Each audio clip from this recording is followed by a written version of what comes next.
All right. So today I'm going to be interviewing you, and so I want to make sure that you are aware that you are being uh, taking this interview. Yeah, I'm pretty well aware. I see the phone recording, and I did agree to do this beforehand. Cool, cool.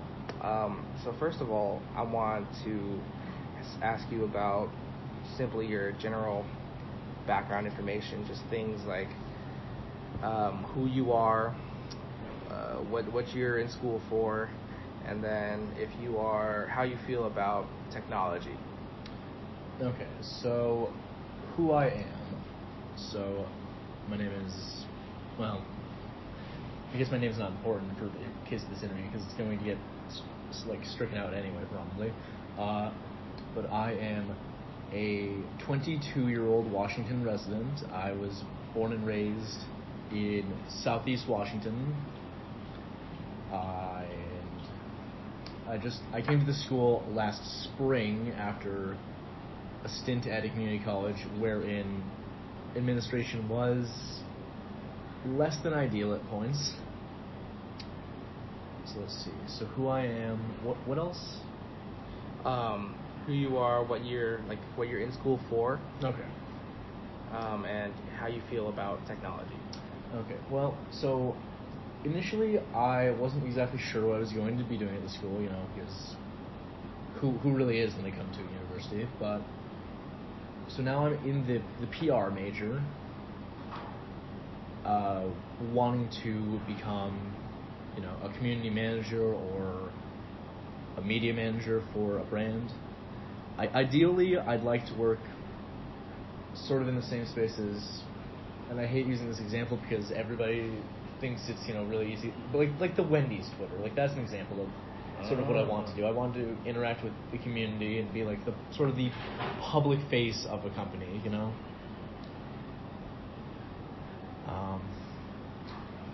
So that's what I'm here to do, and sort of how familiar I am with tech or whatever. Okay. Yeah, if you consider yourself a tech savvy person or something along those lines, how you feel about technology.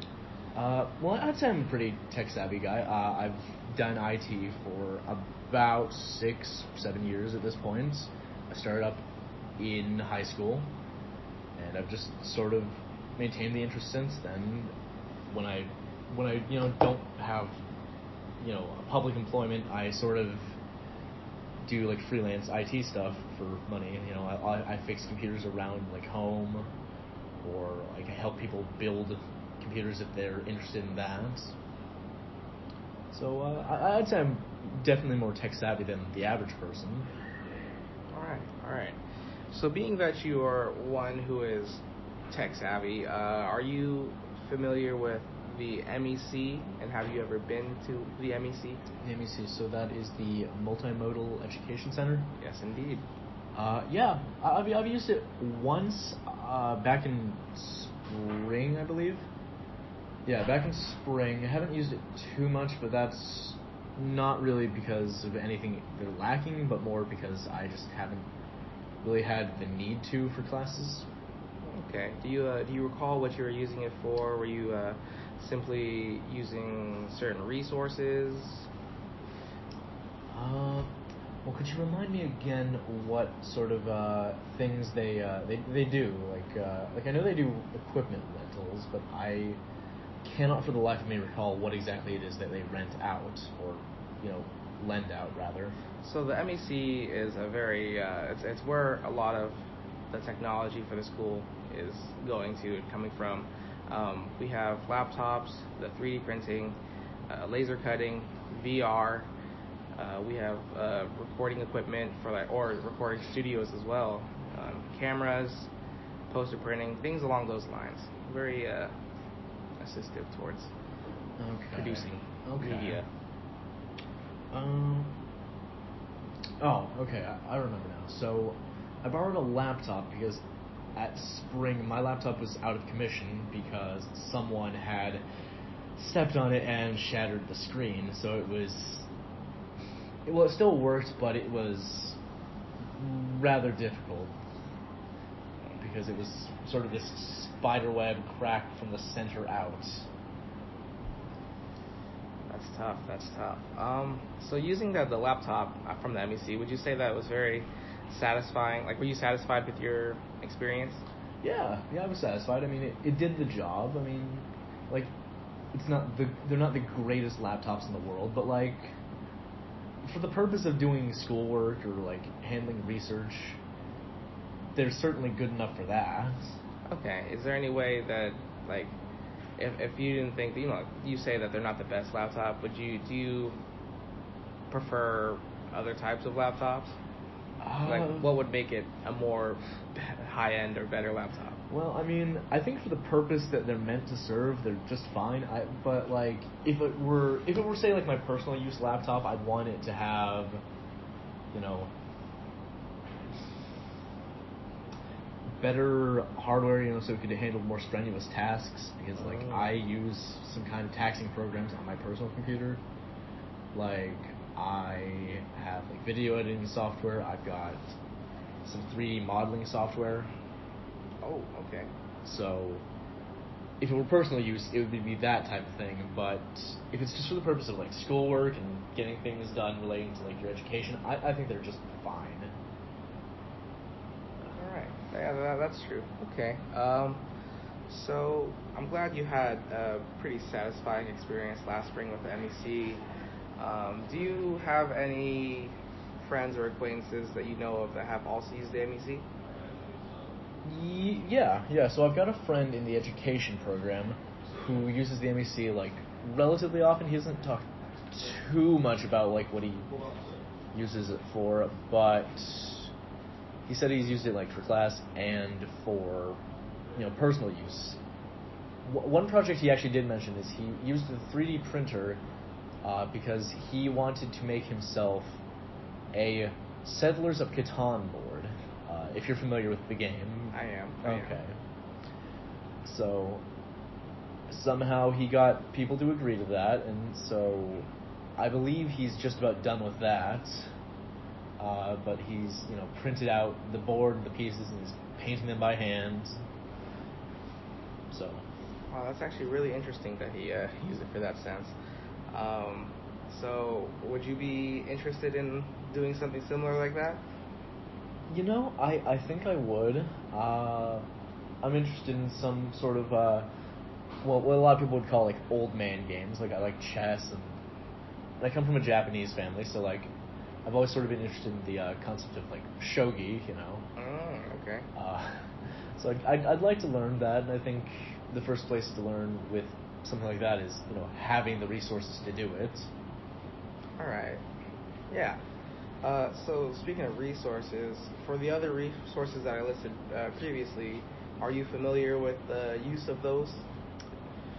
On a very like surface level, yeah.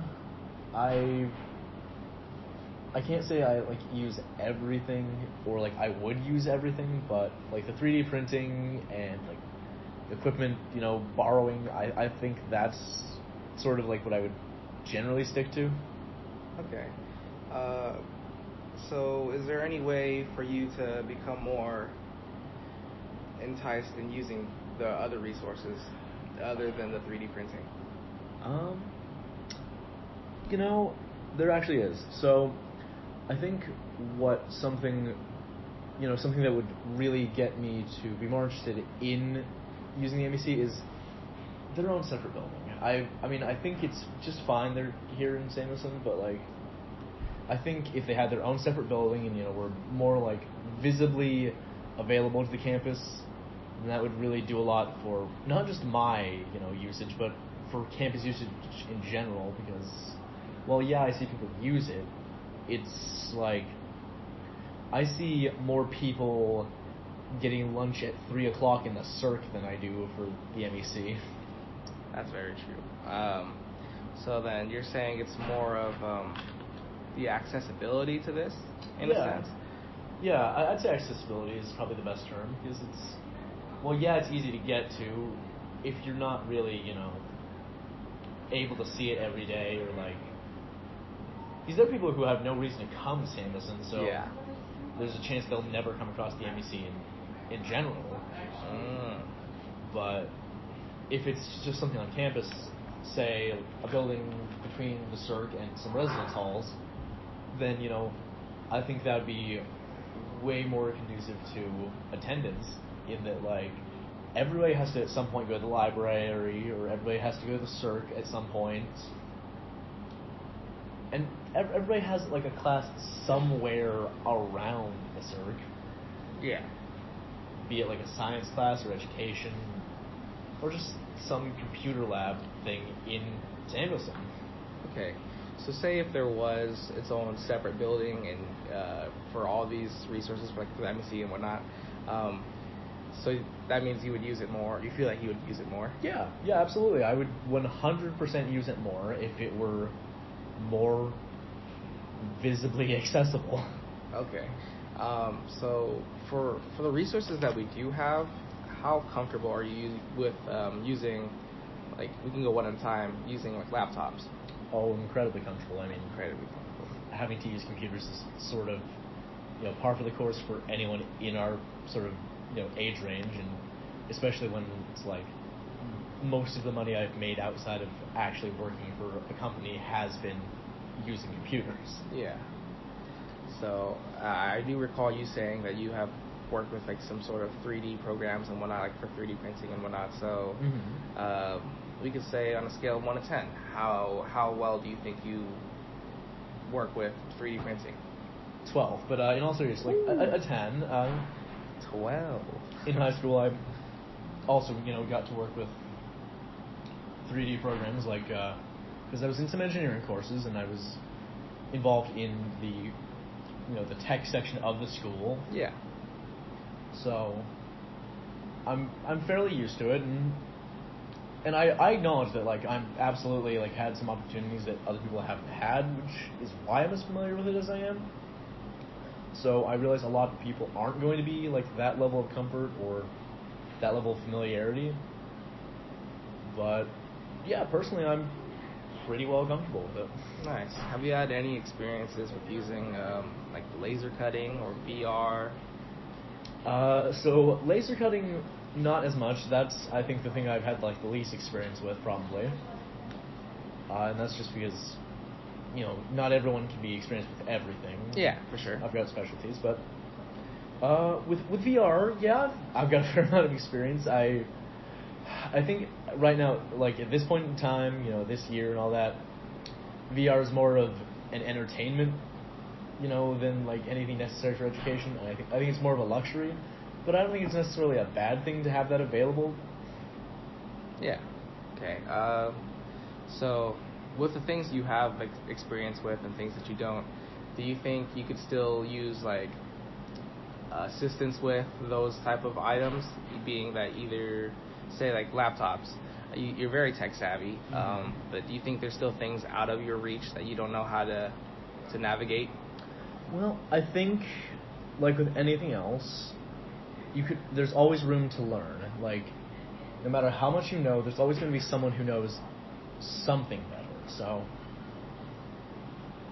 while I don't think I'd need like courses on like basic things like Word or Office or whatever, there's always going to be some new program of some sort, and there's always going to be a chance to better yourself by learning more. So yeah, I'd be fine with learning more about things, even if I already have a good grasp on them. Okay. With that, do you think you and even other students who aren't as tech savvy should have like workshops available for the MEC and whatnot? Do I think we should have workshops available? Yeah, 100%. I 100% would say more workshops would be good. I mean, with the knowledge that the only reason I'm as savvy as I am is because of the opportunities that have been afforded, I think it's more than fair to think, with things like 3D printing or, like laser cutting or, in some cases, even laptops, everyone should be afforded the opportunity to become familiar with it without having to struggle on their own. That's very true. How do you think the MEC could introduce such workshops and whatnot to students? Well, I think if budget's the problem, then I think taking, say, student volunteers or doing something sort of similar to what they do with, like, just student employment in general, you know, they could take, say, 5, 10 students who are reasonably familiar, you know, with the technology and sort of set them up as instructors, you know, available just to the campus as a whole. Okay. Yeah, that sounds very, very, very good. So, with that, do you think that if we had more publicity and then had more people using it regardless, that all this technology and the MEC itself is a good investment for the school? Yeah, I think it's a good investment. I mean, even if you're not using it, I still think it's, you know, worthwhile as a part of tuition in that, like from a political standpoint, like, there are a lot of candidates right now who are like, wipe away student debt or, you know, forgive student loans, all that. And, you know, even if I weren't in college, even if I didn't, you know, have sort of a vested interest in that, I'd still vote for the candidates like that, because I don't think the mindset of, because I had to struggle, you have to struggle, is at all fair to anyone. I think that even if you're not making use of something, if it helps someone else and really has a positive impact on their life, then why not? It doesn't hurt you to not have someone else struggle the way you did. It's very good insight. So that just means everything. Yeah, so you enjoy that the school invests in this, and you're fine with that. That's what your tech B is going towards. Yeah, definitely. Okay. So with the type of resources that we have here at the MEC, what kind of uses would you say that you would use it for? More of educational or a more recreational, personal kind of method? Well, I think just given, you know, being like a PR major, I'm sort of not going to have a lot of reason to use the MEC for educational purposes unless something happens to my computer, in which case, of course I will. But other than that, I think it would strictly just have to be recreational, you know, using it for, you know, some downtime or making something as just a personal project, like probably the 3D printer. Honestly, like I play tabletop games like Dungeons and Dragons and all that, and anyone who plays those games can sort of tell you one of the most expensive things, and one of the things a lot of people wish they had more of, are miniatures, you know, so figures of characters or like the quote, you know, monsters you're dealing with. And I mean, 3D printer available that's, you know, paid for with some of my tuition, I feel like that's probably the only thing I'd really want to use it for. Okay. Are there any other, like, say if you were to use, you have experience with VR, what kind of programs would you be using within the VR? Honestly, I don't have a huge interest in VR as it is right now. Okay. Because I think that right now it's sort of, I mean, it's always going to be sort of a niche thing, but I think right now it's very much a small niche, you know. It's like you have some interesting things, you know. You've got like VR versions of existing games, and I think that's a cool way to go. But most of what I've seen available is like, look, you can move your hands in this game. You can pick up a stapler and attack a computer. Have you ever experienced any VR, but like in an educational aspect? In an educational aspect, well, yeah, not in the way that, you know, like, not the VR we sort of have today, you know, with the headsets and the hands, but I remember a few years back, when I was still in high school, my club would take a trip every year, so we went to OMSI, the Oregon Museum of Science and Industry.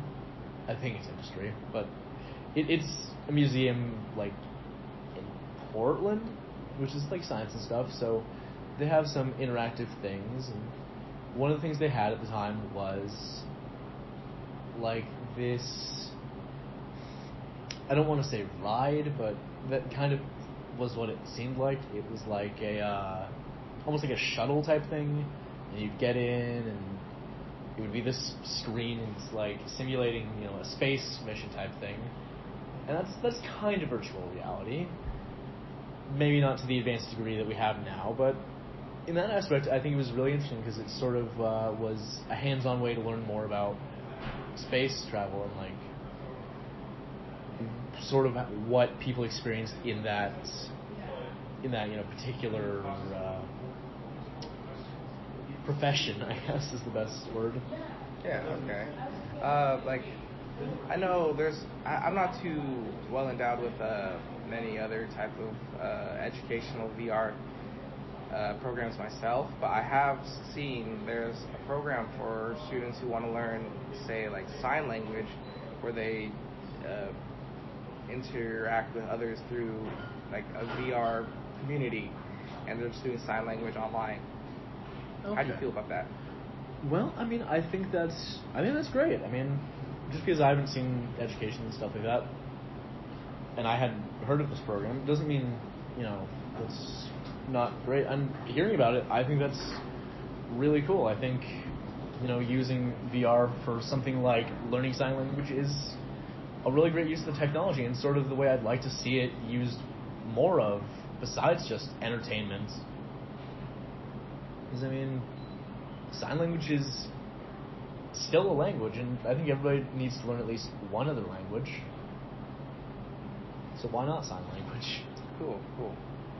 So with all this, do you think you'd be using the MEC a little more now, or? See, that's a hard question. I think I would, but thinking I would and knowing I would are two different things. Because, in principle, of course I'd be using it more with what I've learned, but in practice, I live on North Campus, and parking sucks, and it's not exactly a short walk over here in the cold and the wind. Cool, yeah. So what I'm taking from this is it's a lot of accessibility issue, huh? It really is an accessibility issue. Like I said, if they had their own building, that would make a lot of difference. And unspoken with that, but I'm going to say it anyway, more parking, please. More parking. Yeah. All right. Well, I feel like that is all I have. Okay. So thank you for partaking in this interview. Not a problem. I hope you have a great day. You too.